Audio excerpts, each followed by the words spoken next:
From the Library of Congress in Washington, D.C.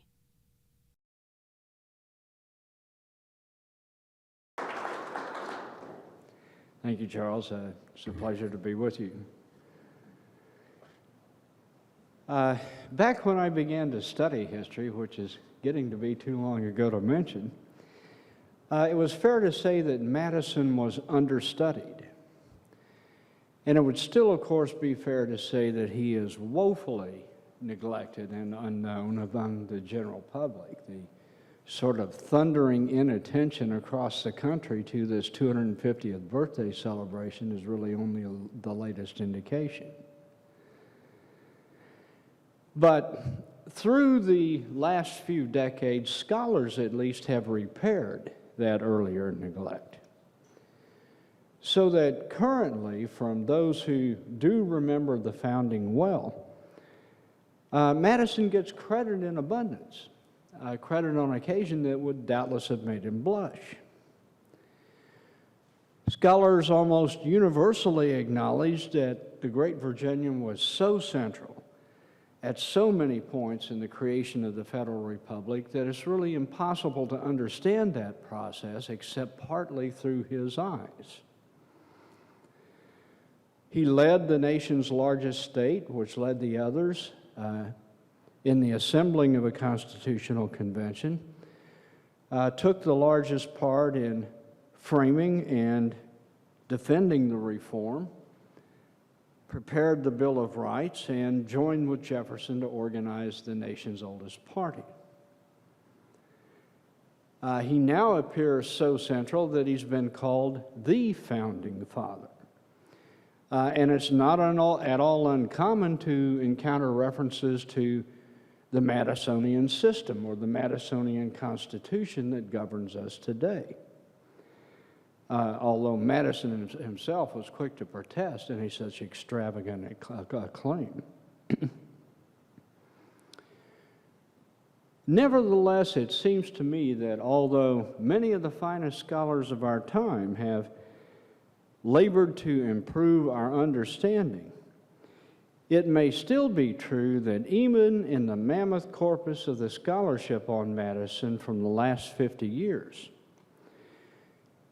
we still can find no founding father of whom the national memory is more at odds with contemporary understandings of the man, or with Madison's understanding of himself.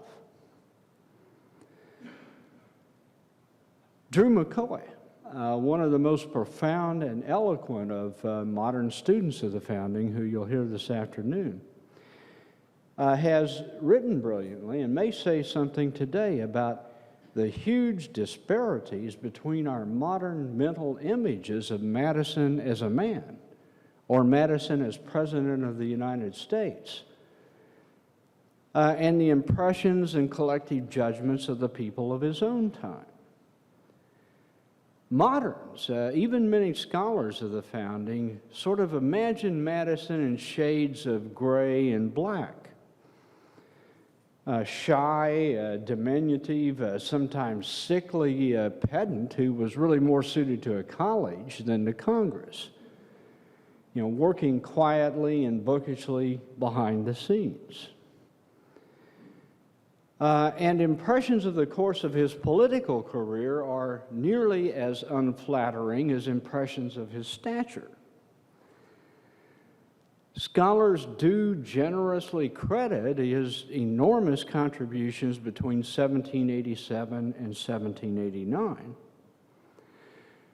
But they also portray him, generally speaking, as a timid politician who retreated speedily from that expansive continentalism of the convention and the Federalist Papers toward the states' rights stance of the Virginia Resolutions of 1798. He was a statesman, they suggest, who grew increasingly less capable with age. Yeah.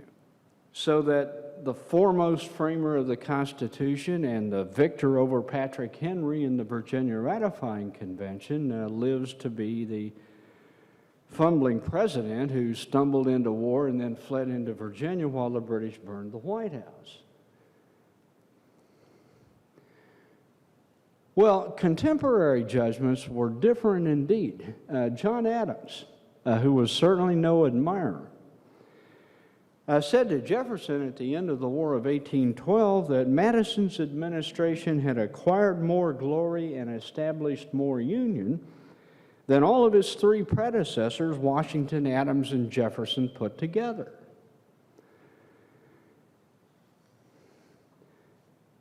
Our post-romantic age really admires a forceful, energetic, charismatic style of presidential leadership. You know, the sort of leadership the people of the War of 1812 found in Andrew Jackson.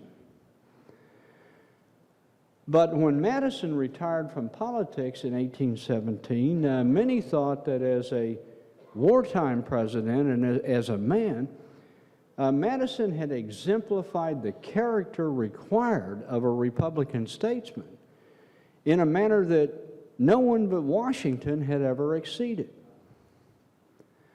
To Drew McCoy, in fact, it really is the nation's loss of a collective memory of Madison as an exemplar of Republican morality and statesmanship that may be history's meanest trick.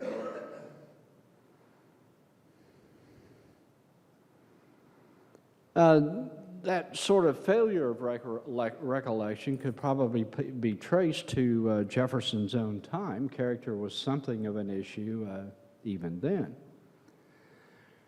Jefferson expressed the views of Madison's admirers. Jefferson said in 1790, at a moment, remember, when he's serving as when Jefferson is serving as Washington's Secretary of State, Madison was simply the greatest man in the world. I have known him intimately from 1779.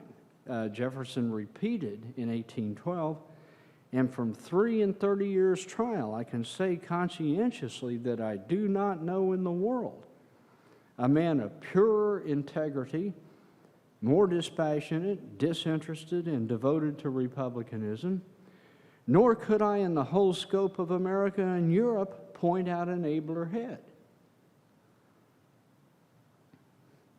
Well, by no means everyone agreed. There were never, with Madison, any doubts about his personal integrity, disinterestedness, or brilliance. But with Madison, many of the qualities that his friends admired could be seen by his detractors as among his greatest faults. So that to Alexander Hamilton, he seemed too hopelessly idealistic, not a man familiar with the world. To others, his remarkable capacity to see all sides of every issue, admit the limitations of his own position, to insist on a regard for public opinion, to demand respect for foes, and adjust his hopes and thoughts to changes introduced by circumstances and by time, those things could be read as weakness, vacillation, playing to the galleries, timidity, and even abandonment of principles that he'd once held dear. And although his friends consistently described him as amusing, affable, full of anecdote and wit, one of the most companionable men in existence, even they admitted that he often seemed stiff and cold in public. But maybe more of that from Drew, because it's not the personality alone that seems to me, with Madison, to be persistently misunderstood in such a large proportion of these shelves of modern writings. Thus, to my mind, even the finest current study of the first years under our new Constitution, our current Constitution, participates with the majority of writings on this period in what is actually a highly partisan, indeed a Hamiltonian, interpretation of Madison's course. In fact, with nearly no significant exceptions, Madison's biographers, ever since Irving Brent, accompanied and followed by a large majority of other writers on the New Republic, have really followed Alexander Hamilton in seeing Madison's career as curiously twisted, sharply divided, in fact, into two or sometimes even three distinctive segments, separated by a sharp, self-contradictory reversal. Now, explanations of this great reversal on Madison's part can be friendly or hostile. Some of them follow Hamilton in crediting Madison's integrity and good intentions. Others see this switch as an example of his personal ambition, weakness under pressure, or capacity for Machiavellian intrigue.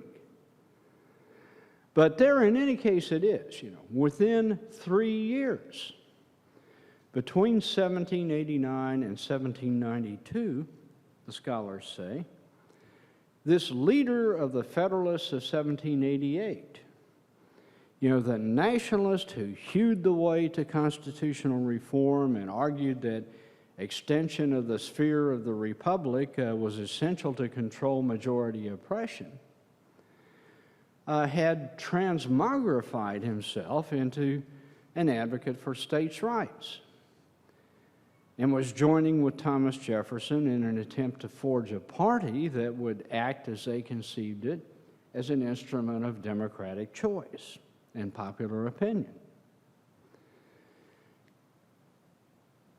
Okay, I don't mean to just make a blanket condemnation of modern scholarship here. There are several absolutely critical respects in which modern scholarship has Madison correct. A decade after independence, the scholarship says, the United States was faced, in the opinion of a majority of its leaders, with something like a double-barreled crisis. One of these barrels pointed squarely at the very survivability of the Confederation of the States. The inability of the existing central government to pay its debts, enforce its laws, correct an economic downturn, or confront the rising animosities between various states and sections, raised the specter of a quick collapse into several smaller and probably colliding confederations. And the other barrel of this crisis threatened the Republican experiment itself. As Madison put it, the unstable and unjust career of the governments of the states, the multiplicity, the mutability, and the injustices of local laws had forfeited the respect and confidence essential to order and good government.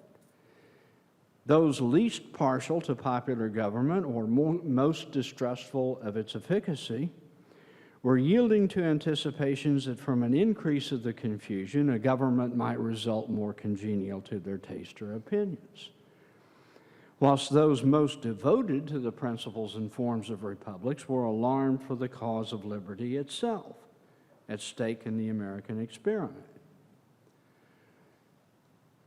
Madison's distinctive contribution, scholars have explained, was to conclude that those two challenges were so inseparably related that neither could be really resolved without attention to the other. And neither could be actually repelled without a complete reconstitution of the current federal system. That was the insight that informed the plan that Madison and his Virginia colleagues presented to the Constitutional Convention. The insight that informed his leadership of that convention and his unforgettable defense of the completed Constitution in the greatest classic of American political thought. Most memorably, of course, in Federalist number 10 and Federalist number 51. Extend the sphere of Republican government, he wrote, and you take in a greater variety of parties and interests. You make it less probable that a majority of the whole will have a common motive to invade the rights of other citizens, or if such a common motive exists, it will be more difficult for all who feel it to discover their strength and act in unison with each other. In the extent and proper structure of the Union, therefore, we behold a Republican remedy for the diseases most incident to Republican government. The policy of supplying by opposite and rival interests the defect of better motives might be traced through the whole system of human affairs, he added. In a free government, the security for civil rights must be the same as for religious rights. It consists in the one case in the multiplicity of interests, and in the other in the multiplicity of sects. The degree of security in both cases will depend on the number of interests and sects, and this may be presumed to depend on the extent of country and number of people comprehended under the same government. The larger the society, provided it lie within a practicable sphere, the more duly capable it will be of self-government.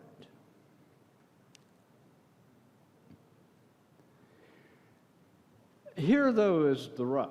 Put as I have just put it, modern scholarship is simply right about Madison's most distinctive contributions. The problems start with the interpretive commentaries on those contributions. Or to put it even more precisely, misinterpretations of Madison's stands and objects seem inherent in the usually unrecognized assumptions underpinning or embedded in the great majority of commentaries on his contributions, whether they're written by the celebrators or the critics of his work. Interpretive mistakes begin with the assumptions, far too seldom challenged, that throughout the 1780s, Madison was one of a committed group of nationalists pursuing centralizing change. That he preferred a stronger central government than the one the Constitutional Convention ultimately created, and that he switched from broad construction of that government's powers to strict construction of the Constitution only when confronted with Alexander Hamilton's plan for a national bank. The errors usually incorporate a seemingly unshakable, ubiquitous conviction that the key to Madison's ideas is Federalist number 10, with some help from 51. Regrettably, the scholarship contains more problematic notions than a short address can possibly explain. But the message, I think, with some help from modern jargon, can be put pretty briefly. Prevailing understandings of Madison's course and objects are in many cases thoroughly misleading from Madison's own point of view.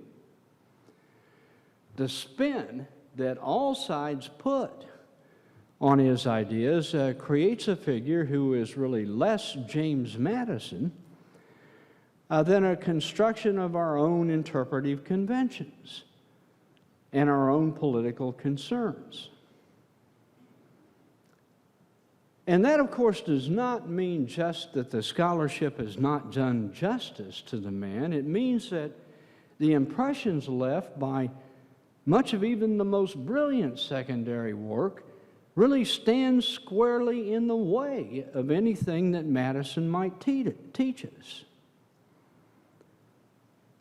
If what we see in Madison is usually just a distorted image of ourselves and our own concerns, then we hardly come to grips with the man himself. And if we misunderstand James Madison, we misunderstand the American founding.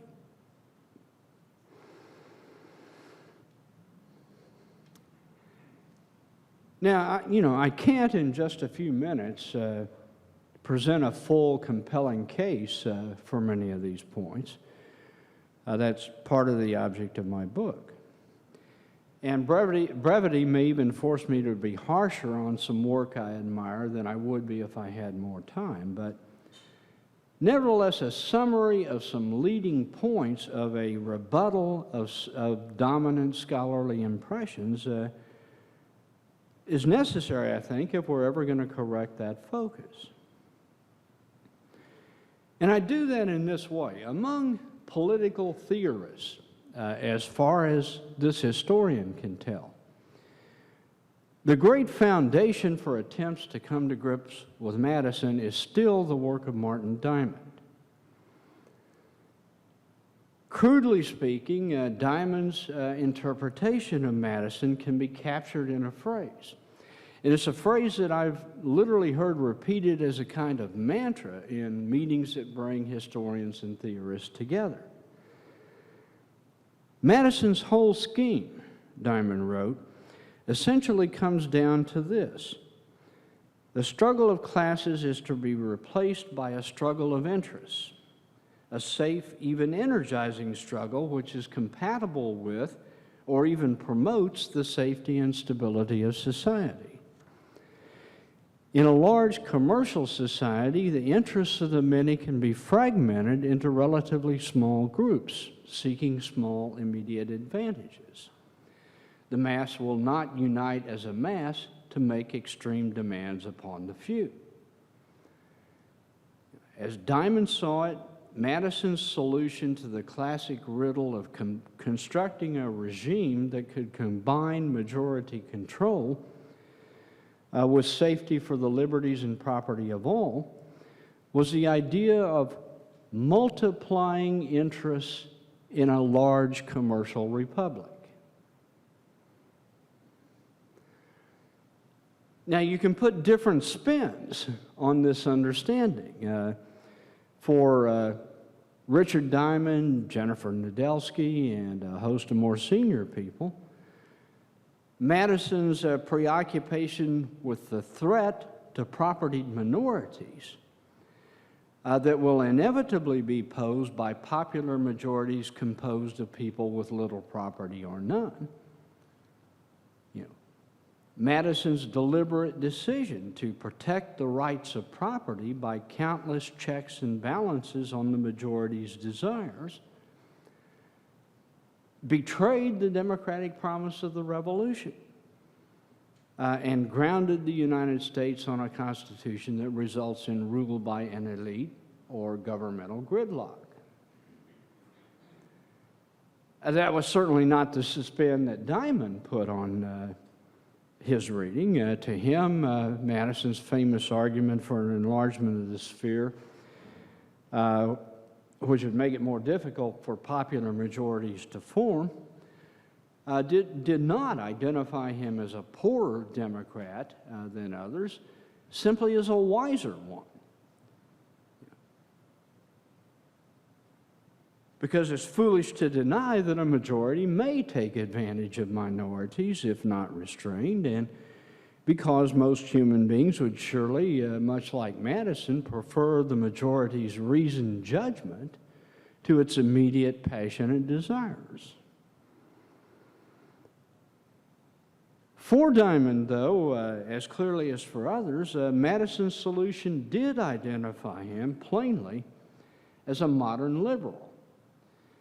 That is, Madison is one of those moderns who participates in the enterprise of lowering the sights of politics so that prosperity and safety not glory or the development of the highest moral character in citizens or something like that, becomes the proper end of the state. Accepting humans for the interested, opinionated creatures that they are, Madison settled for the form of government least bad in an imperfect world, which was not a terrible thing to do. Rather, both for Diamond and for many others, Madison's solution really marks him as the sober thinker who detoxified the democratic revolution and identified America with an enduring promise that the rule of the majority can be combined with human rights and fundamental justice.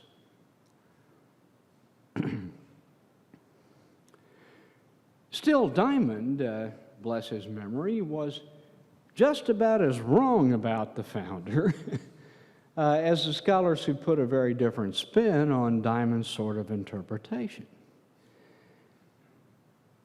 Because almost every implication of the phrase used by Diamond to describe Madison's solution, multiplying interests in a large commercial republic, almost every implication of that phrase is outrageously misleading from Madison's own point of view. Madison was not an advocate of multiplying interests among the people. He believed instead that the founders of a liberal republic, who could hardly eradicate the differences that are inseparable from freedom, ought to use this unavoidable plurality of interests to reduce the possibility of passion and injustices and to improve the chances that the long-term public good will be preferred to the majority's short-term desires.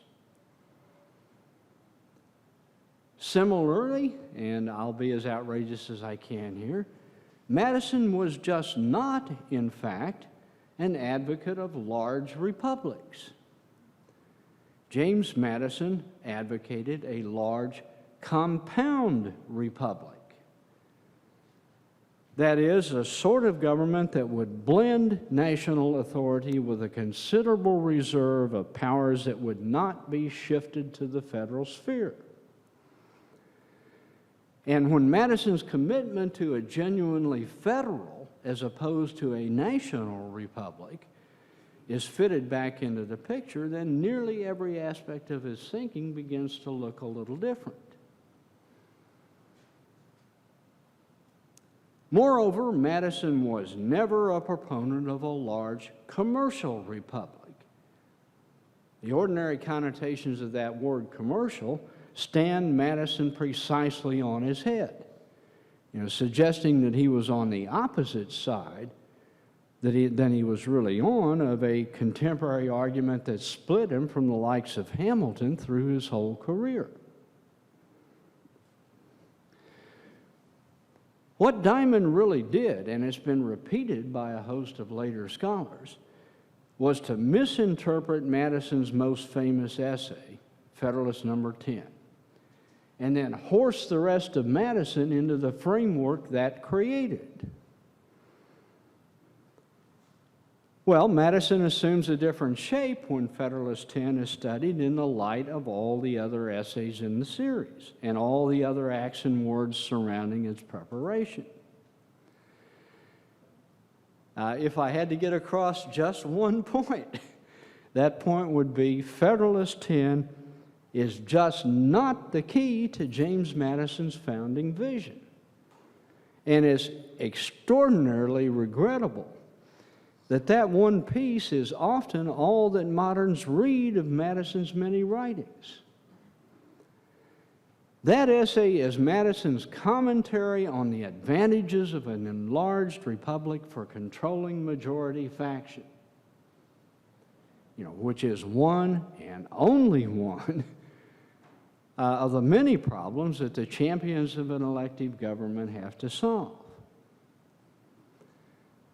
Understanding that can help us understand as well that in the last analysis, It's by no means Madison's concern with unjust majorities that marked him as distinctive in his age. Nearly everybody was concerned with that. It's his faith that such majorities can be restrained without abandoning majority control. Indeed, without recourse to grounding any part of government on an authority that would be independent of the people.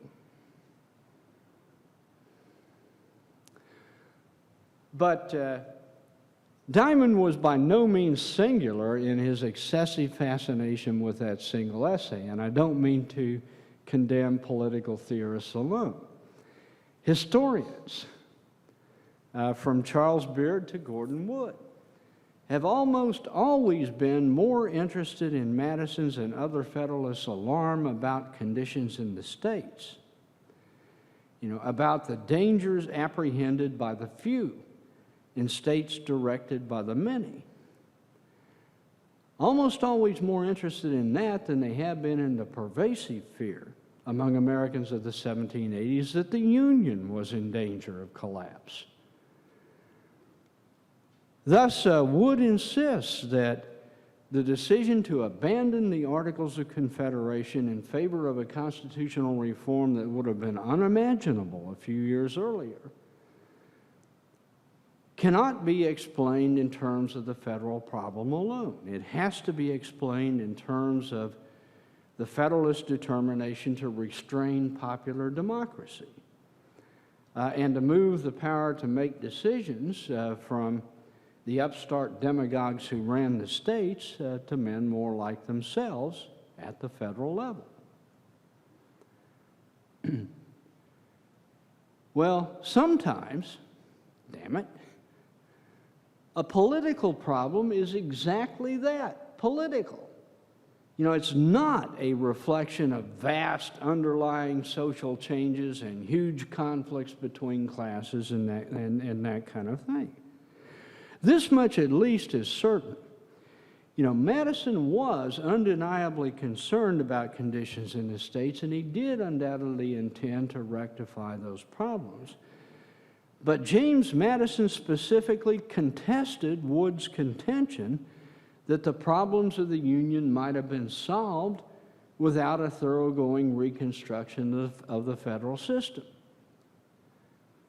Madison insisted that the problems of the Union were insoluble within the framework of the Articles of Confederation. And it's that, not something else, that's Madison's initial and most crucial contribution to the founding. The problems of the Union as a union, not the multiplicity and mutability of local laws, were the concerns that led him to propose a total constitutional revision. And the Constitution, as Madison envisioned and defended it, was by no means meant to effect a massive transfer of political responsibilities from the states to the central government, or into hands that would be unresponsive to the people. The Constitution, as Madison saw it, was designed to make it possible for the central government to act effectively on matters that were already federal responsibilities, plus a carefully restricted range of other matters that even anti-federalists agreed ought to be in federal hands, such as the power to regulate trade.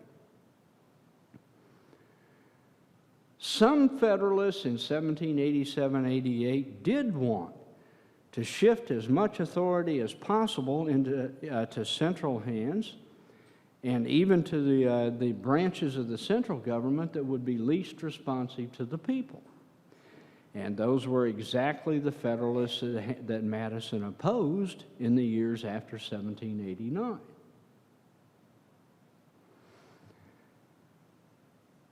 Okay, that's a brief, a crude, and maybe even an unfair summary of some of the interpretive prize. I see Jack laughing, Jack Rakove laughing down here. Jack would give you a rebuttal. It's probably an unfair summary of some of the interpretive mistakes I see in much of the extensive scholarship on Madison. But it may serve at least to make the irony stand out and prompt some rethinking. The Madison who speaks to us today through modern secondary studies is, in largest part, simply a creature of our own interpretive constructions, our own political concerns. It's not really James Madison we hear in so many of these studies. It's a distant, dramatic figure who sort of echoes back to us imperfectly the concerns of our own day or of a later day. So that the 18th century gentleman whose most particular contempt was saved for the projectors and jobbers and promoters of his day gets characterized by some as a mainstay of the bourgeois counter-revolution. To others, Madison appears the spokesman, villainous or admirable, according to his own, the writer's own convictions, for the modern commercial republic, which is pretty much what Madison profoundly hoped America would never become. The man who thought he was devoting his career to vindicating liberty, a word he almost always used to mean both a system based entirely on an equal people and responsive to their will, as well as a system protective of private rights, gets summarized as having really meant that ordinary people ought to have as little to do with government as democratic prejudices would permit, so that the property could be safe from redistribution. The constant champion of strict construction of the People's Charter. The ablest advocate that America has ever seen of an extended but compound republic, gets recast as a sort of primitive New Dealer who retreated from and then dissembled his original desire to centralize the system. The living figure who attempted desperately to get around choosing between two partly conflicting ideals of human freedom, tried to set a standard of disinterested public service, who urged affectionate consideration for the interests of other people who were involved in the collective effort, who believed that his and other people's honor was at stake in the commitment to prepare a Bill of Rights, and who insisted that it was chimerical to think that any form of government could render liberty secure without virtue in the people. That man gets represented as a coldly calculating realist who moved the nation from its classical Republican to modern liberal foundations, and assured it that a calm pursuit by everyone of their particular self-interest would suffice, if only by mechanical contrivances, ambition could be made to counteract ambition. Historically, it seems to me, in 1786, James Madison set out to rescue liberty, by which he meant both private rights and popular self-government, from threats that could destroy it. From fragmentation of the Union that protected the Republican experiments from Massachusetts to Virginia, or from popular abuses that had already disillusioned some of the leaders of the Democratic Revolution and were capable, if they continued, of destroying popular commitment to the cause. Too often neglected in the great body of modern scholarly preoccupation with his very real concern about those popular abuses is the great degree to which he blamed those popular abuses in the states on the Confederation's inability to handle its commercial problems and to establish the conditions under which the revolution might thrive. The solution, he continued, did not lie in doubting that the people still retained sufficient virtue to support a democratic revolution. The solution was to reconstruct the central government in ways that would correct the errors of the framers of the constitutions of the states, arm this reconstructed government with power to resolve the underlying economic sources of those ills, and thereby recreate the circumstances under which the people's virtue could be reasserted. But Madison had never been a nationalist in many of the ordinary implications of that phrase. And he did not become an advocate of a consolidated as opposed to a partly federal republic in 1787 or 88. Much less an advocate of multiplying interests in an extended commercial republic. He didn't become a centralist because he always thought that concentrated central power would conflict with genuine dependence on the people. And we're never going to understand Madison's purposes in thinking if we regularly emphasize his fear of state majorities at the expense of recognizing the absolute centrality of his commitment to a truly popular regime. He collided with the other Federalists of 1788 because whatever they believed, he understood the Constitution as the people's law, which was to be revered and not remolded by the people's servants. Because he saw the federal features of that Constitution as essential to preserve the Revolution. And because he always thought that a Republican solution to the vices of republics still required that rulers would remain responsive to the people's will. That's not to say, of course, that Madison was a Democrat by modern definitions of that word. Madison's concept of the people usually excluded large portions of the population. He decidedly did not believe that the immediate and unenlightened desires of a majority of people ought to be put into effect without restraint. But that's not because he valued order and the rights of property above everything else. It's because he knows that every kind of right can be endangered by inflamed majorities of people. But he also believed that every kind of right can be protected most completely in a society where majorities of people, once their passions have been cooled, will ultimately rule. Madison's may not have been the sort of democratic faith attractive to the radical imagination in his own time or ours. But with Madison, it is critical to see that it is faith in popular self-government, not fear of that was at the core of his service.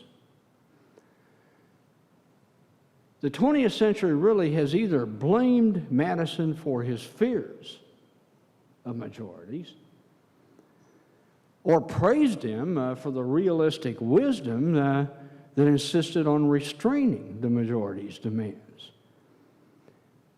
Contemporaries really were more inclined, and I think nearer right, to see him as unconquerably romantic. They understood what we have commonly forgotten. That what Madison was committed to conserving was a people's government. Although a people's government that would protect the liberties of all. How many modern Democrats believe, with Madison, that the majority of ordinary people can and should be trusted once their will has been matured, even with interpreting or thoroughly remodeling the fundamental law. You know, he believed that.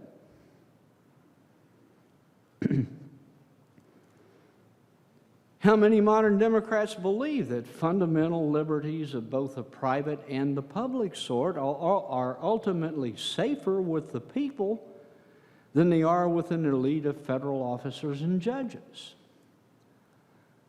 He believed that too. And insofar as we have forgotten those beliefs, failed to understand how fully he committed his career to vindicating those beliefs, then memory has done a grave injustice to his service. Madison is famous much too often for things he did not do and thoughts he never had. For things too many times that he resisted through the whole course of his career. Maybe, of course, he was wrong.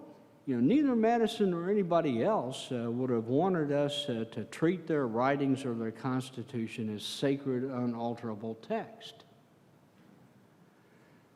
But maybe, on the other hand, James Madison and some of the other founders have some things still to teach us, provided that it's them and not a version of ourselves to whom we pay attention. Thank you.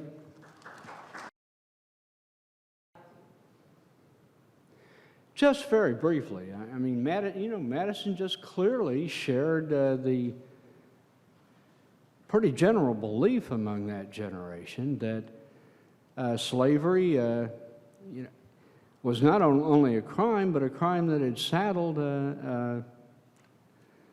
a permanent disability on the United States. It had assured, in Madison's opinion, I think as in Jefferson's, that blacks and whites would never be able to live together as equals.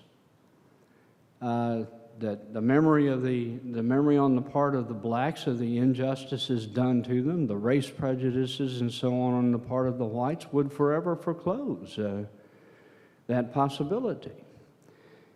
Madison no more transcended that kind of thinking than other people did. I think far and away, the best treatment of Madison on slavery is in Drew McCoy's Last of the Fathers. I do address it briefly, but really only briefly, and just to admit, pretty much his limitations. Now, that's not to say that he never did anything about slavery. He made efforts from time to time, but, like Jefferson, he did not dedicate his career to fighting against slavery, and didn't believe he could do that and still be effective as a politician. Ken?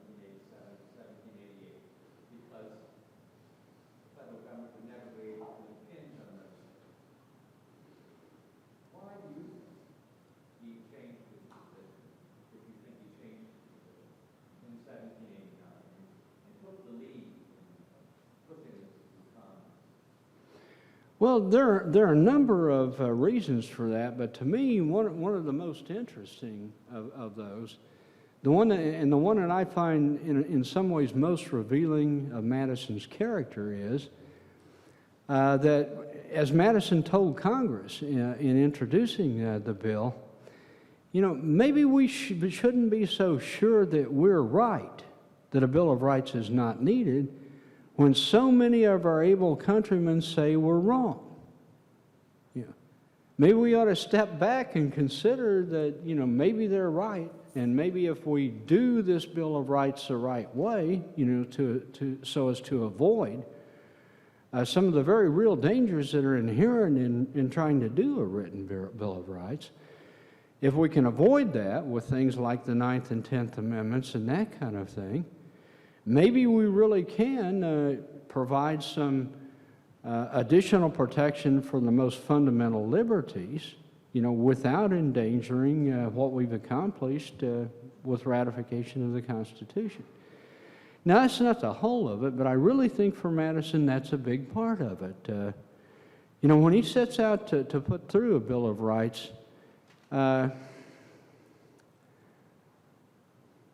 I suppose it is, in a way, what sort of any politician would do. It's what George Bush would do when he says, in the aftermath of this very close, fiercely fought election, that he's going to, try to bring everybody together. In part, that's what Madison is doing, but it runs deeper than that for Madison. I think there's a real capacity on his part to learn from his opposition and to take the concerns of his opposition seriously, and to believe that a Republican government is a sort of government in which everybody is involved in a collective effort together, and you ought to be attentive to the interests and rights and concerns of people with whom you might happen to disagree. And of course, he had some close friends, people he respected deeply, people like Thomas Jefferson and George Mason, were insisting that a Bill of Rights was absolutely necessary. So, all those things. Maybe one more question. Hamilton's and Jay's explanation in the Federalist of what you need is consistent with a Montesquieuian republic. It's separate republics coming together to pay off the Revolutionary War debts to defense. And Madison creates a revolution under which you have a supreme new government, tripartite, able to raise funds on its own and independent of the states to reach action. He states in his private letters, goes far beyond the Virginia plan, that he wants to have a middling course, i.e. one in which the states are subserviently useful, much as counties are useful to a state. And he wants to ensure that the new federal government is able to prevent the frequent and flagrant abuses of individual rights. He has to compromise in Randolph and Mason to get the Virginia plan, and the Virginia plan is itself an incredible revolution, but his private letters to his mentors, Jefferson and Hamilton and Randolph, are filled in spring of 1787 with the true revolution of a government so new it had no name that would overwhelm Franklin Patrick Henry. And I wonder if you aren't understating his profound distrust and hatred of Patrick Henry, generalized to be a distrust of all the states, and photographs the degree to which he is the revolutionary creating a new government, whereas Hamilton is just coalition of sovereignties for war, are consistent with that continuation. He's the revolutionary when Hamilton is far more modest in his story. Well, that's an interesting perspective, very different from mine. It just seems to me that very clearly, to my mind, very clearly, Hamilton really is a true nationalist. Hamilton would pretty much have liked to centralize things to the point of making the states clearly subordinate to, maybe equivalent to counties of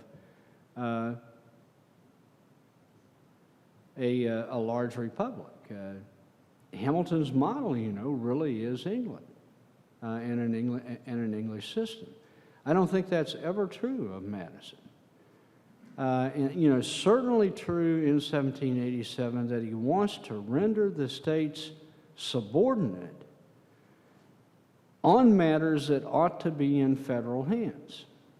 And he tries, he thinks his way through that problem, and the convention thinks its way through that problem, and ultimately comes up with a solution that's different from what anybody foresaw when the convention opened. and doesn't embody Madison's original ideas entirely. But to my mind, a system that he ultimately, pretty quickly, indeed comes to believe really was superior to the ideas with which he had entered the convention. And it's a system that pretty much he's going to, as he sees it, faithfully and rigorously defend through the rest of his career.